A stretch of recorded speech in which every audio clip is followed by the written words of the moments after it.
Well, good morning. It's just turned 6 o'clock and here we are just about to set off. So let's see what happens. Sit. Good boy when I let him off. Good boy. Oh, hold on. Go.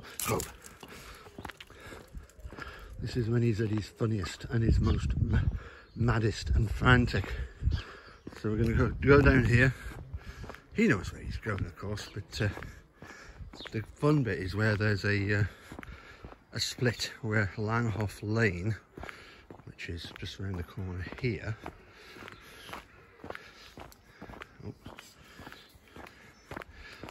splits. Well, Langhoff Lane carries on, and there's a small lane that goes off to the left, and that's where we go. But he often walks up to the right, and then gets so far along and realises that I've gone a different way. And that's when you see him frantically running down the hill to catch up with me. Anyway, let's see where we are. Oh, perfect timing. Yep. Oh. So back along this lane that, as I say, was very recently had this nice new surface put on it. Before it was loads and loads of puddles in winter. Really was a bit of a nightmare walking down here when it had rained.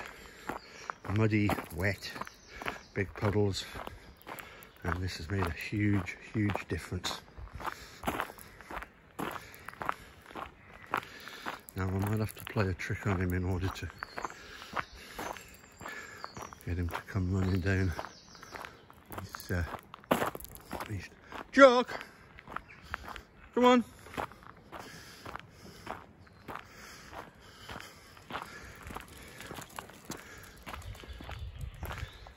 I know that's mean, but you'll see what I mean in a minute.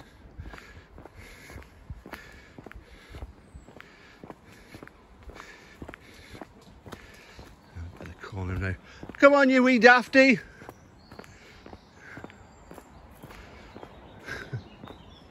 Here he comes.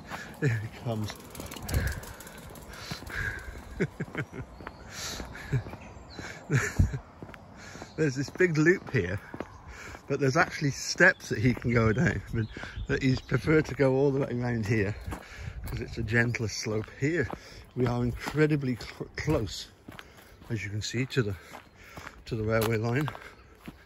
There's the rail line.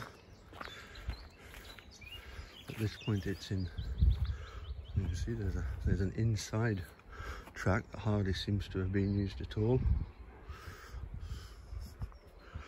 We come down here, there he is, over there in the long grass. So as I say, here's the bridge, and as some of you will know, he managed to get himself up onto that bridge last week. Caused quite a bit of consternation, particularly with Eunice, who was worried that at some point she thought he was going to try and jump down to her, but nah, he's not daft. He's got his self-preservation button, and it's simply a case of encourage him to come back down the track to where he was able to come back into the wooded area in which he'd managed to slip under the fence in order to get onto the track in the first place. Luckily there was no trains coming along, but of course a couple of nurses, there's an old people's home straight ahead. A couple of nurses had been visiting, and when they saw what had transpired, they were in the process of phoning the police in order to warn them that there was a collie on the bridge. But luckily, as they were driving out, they saw us and they stopped and said, "Is that the collie that was on the bridge?" And we said, "Yeah, that's the same one of the same." He managed to, the fence further on back, most of the way, there's a 5 centimetre gap. The bit he got under was a 20 centimetre gap, but when you consider that at his full height, he's about 45 to 50 centimetres, So to get down to 20, under 20 centimetres in order to slip under, pretty bizarre. Good boy. I have to put him on his lead just to get him used as we cross the road. Oh, hello. Yes, you're not a wee dafty at all. You're a big softy. So we're going to go along here. We're going to go under the bridge and onto the other side.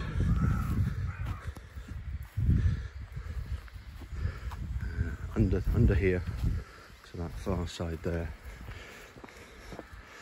So I think it's good just to get him to sit on the edge here. Even though, as I say, there are no cars whatsoever this time in the morning. Good boy, sit. Come on then. Nice and easy. Easy does it. As Supertramp once sang on their album Crisis What Crisis.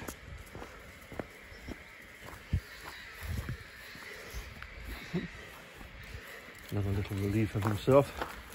Now then, usually Maggie is here, but her owner's car isn't here at the moment, so we must have beaten them to it this morning.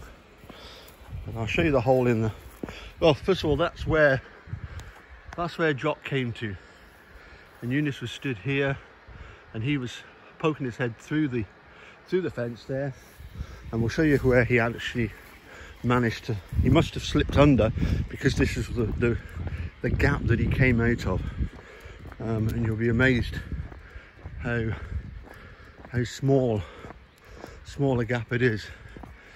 As I say, we saw him run into this wooded area here. And then after a minute, as we got to we called him as we normally do, waited, nothing. We kept waiting, nothing. We came out to here and we saw him running along there, heading towards us. So that's when I came back over here to this bit here, and as you can see there, the barriers stop, and here's the fence coming down, and we'll go into this bit here and see how much of a gap there is in the fence.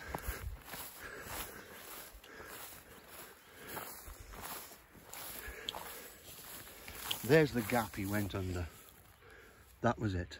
That was the gap he came out of. Literally. Not even the length of my boot. Tiny wee gap. There's another one there. It would have been the rabbits. He would have been running after rabbits. But if you compare that gap, I say that's 20 centimetres. Further along here, the clearance is only 5 centimetres. Actually, I can let him off now. Good boy, sit. Good boy, good boy. Oh, clever boy. Oh yes. Rubby up the tummy. Let's get this lead off. Oh, go on then.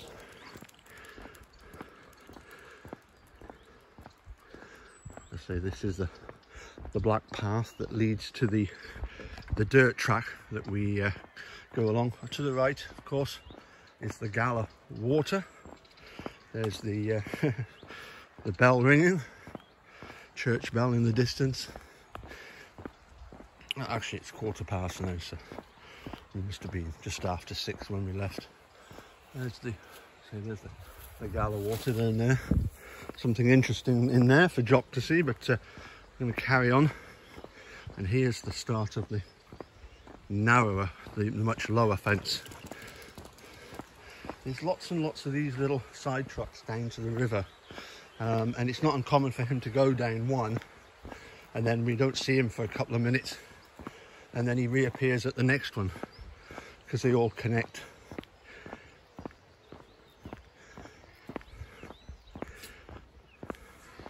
Oh, there he goes, doing his moonwalking again. Yeah, if you look at the gap under here, there's the typical typical gap. That's 5 centimetres for this fence. I say back there 20 centimetres, and I was amazed when he managed to do like his equivalent of a limbo dance and get himself under the fence. And I was particularly concerned in his efforts to get out. This kind of jagged edges there, you know. Quite nettles in the way, quite jagged edges, but no harm done, and we survived to tell the tale. The nurses were a bit panic stricken. I say one was in the process of calling the police to let them know, and just said, "Oh, it's okay, we've got the dog," and just hung up. I'll take you as far as the little bridge that we go under. Sorry, the little bridge off to the right that we don't go under. What am I thinking about under for? The little bridge that we goes off to the right, it goes over the river, allows us to get to the other side of the river, but we go down to the next bridge and up those metal steps in order to get onto the path that leads down to Netherdale and ultimately down to Gala Water, and then we'll take the path down to Bolside, which is say very, very pleasant. Weather-wise today, well, it looks like it's going to be a hot one. At the moment, nice and cloudy and not too hot. As I say, it is only just gone 6:15. Okay, so here's another nice view of the guy who's going to lead us. He's going to show us himself. There we go. Let's go to the water side.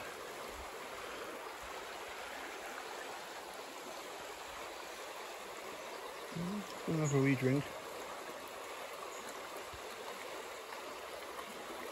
As far as Jock is concerned, water is merely for drinking. He's not really interested in it in any other sense. He certainly doesn't, like some dogs, jump straight into water. Look, I'll spare him his blushes. Right, let's quickly then get to this, where we take the path that goes on ahead. He'll come up this one here. Oh, maybe the next one. Go on, Jock.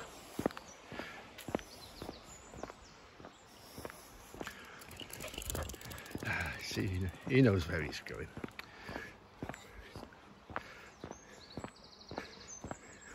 And as I say, there is this fencing all the way along, and it was just really unfortunate that just as you get to the bridge, there the fence clearance is 4 times that of elsewhere. Yeah, I'm afraid this is typical. Jock having to wait for me to catch up, but then I don't have 4-wheel drive like him, and his is at times very, very impressive. Now, here's the nice little footbridge, takes you over the other side of the river,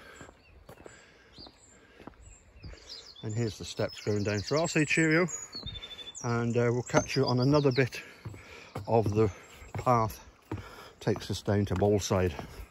Bye for now.